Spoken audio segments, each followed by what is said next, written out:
Good afternoon, friends. How are you? So I'm back with part 2 of our writing about our habitats.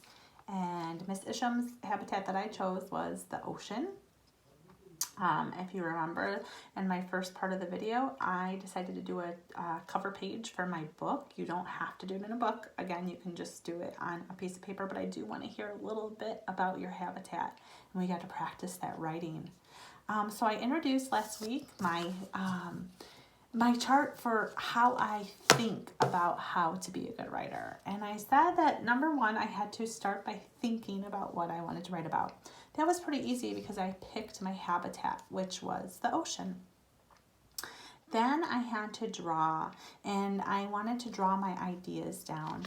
At first, I just started with a quick sketch, kind of like I did on the cover, just a sketch. I didn't color it yet, but my sketch was on this side. And then I wrote about my ocean.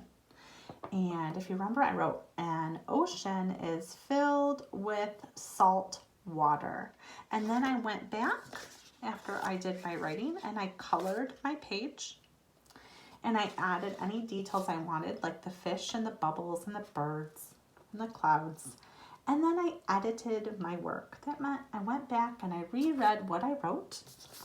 I made sure that I had an uppercase letter at the beginning, punctuation marks at the end, finger spaces, and that I spelled my high frequency words or my sight words the correct way.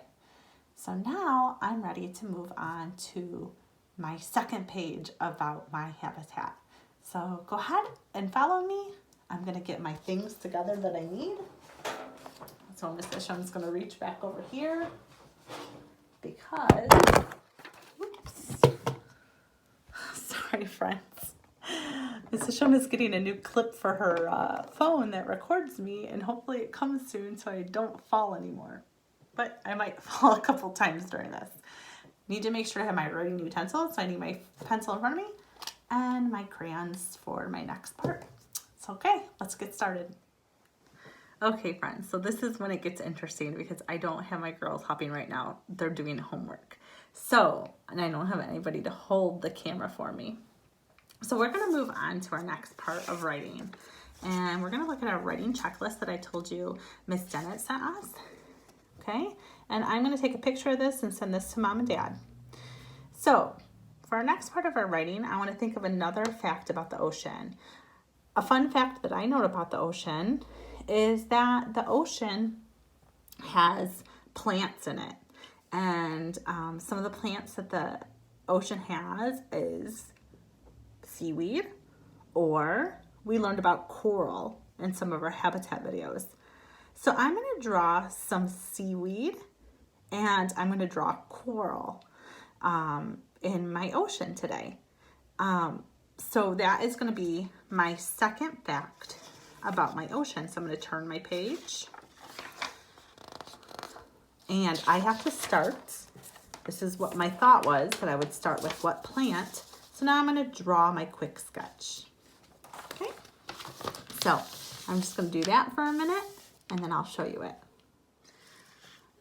Okay, so I'm trying to take up less space on this video, so I'm so sorry, but I did this quick sketch of my ocean. So if you can see, I included the water, but now I made the plants that are at the bottom of the ocean. So now I want to write about this, correct? Yeah. So I did my writing.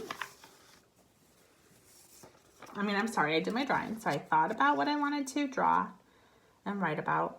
I drew it in my quick sketch, and now I'm going to write it. So I just have to remember that when I'm writing, I have to have finger spaces, I have to have uppercase letters, and punctuation marks. So let's think about what I'm going to write and count my words.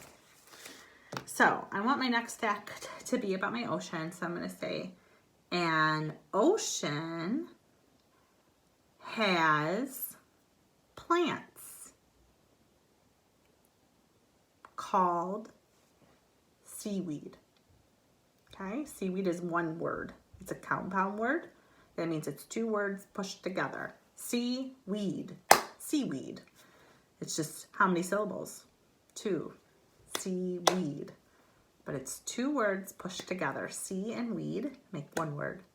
So An ocean has plants called seaweed.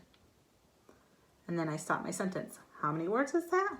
An ocean has plants called seaweed. 6. So that's what I want to write for my next step. So let's go ahead and do that. Okay, so now I wrote my words out, and as you can see, I put lines for my words because I knew that I had 6 words that I needed to write. My words were, an ocean has plants called seaweed. So now I know I have all of my words that I need for my sentence. So now what can I do? I wrote my words, I reread it, and now I feel like I can color it. So I'm gonna go back and color, and I'm gonna add any details that I think I need to put in my picture. So I'm gonna do that now.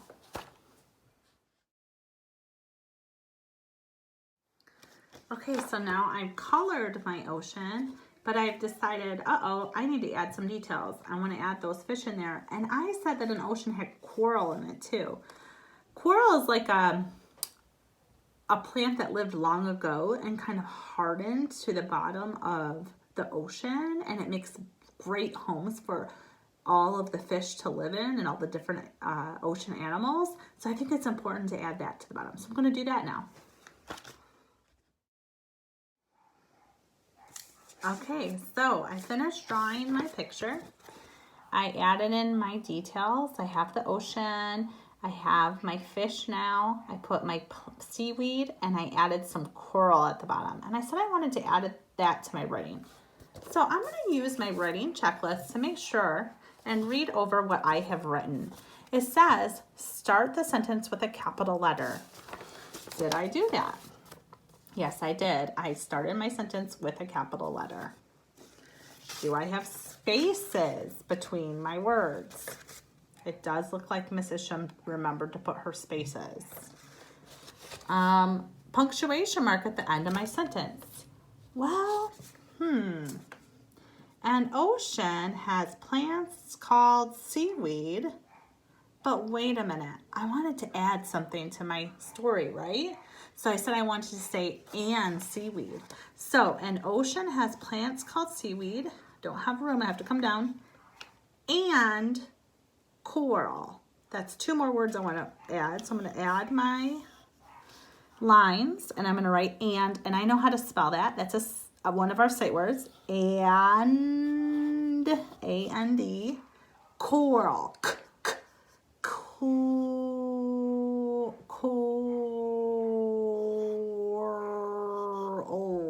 Coral. Okay, I think that's how I spell it. Now, let's read it. I go back and I reread. An ocean has plants called seaweed and coral. Now I can put my period. So now I can add my sentence. So I remembered to add my punctuation mark. My sight words are spelled correctly. I can reread what I wrote, my writing, and it makes sense. And does my picture match my words? Yes, it does. So now I'm done with my second part of my writing for the day. Try and come up with one more fact for Mrs. Shum about your habitat. I would love to hear about it. Okay? And I'd love to see pictures of what you're doing and what you're making. And hopefully you are getting creative and maybe you're making a book, or maybe you are just writing in your journal, and that's fine too. But I'd love to see what you're writing. Remember, I'm going to send this checklist on Dojo. If Mom and Dad can print it out, that would be fabulous. And I would love for you guys to use this to make sure that you're using all the skills good writers use. Okay? I'll talk to you later. Miss you guys. Bye.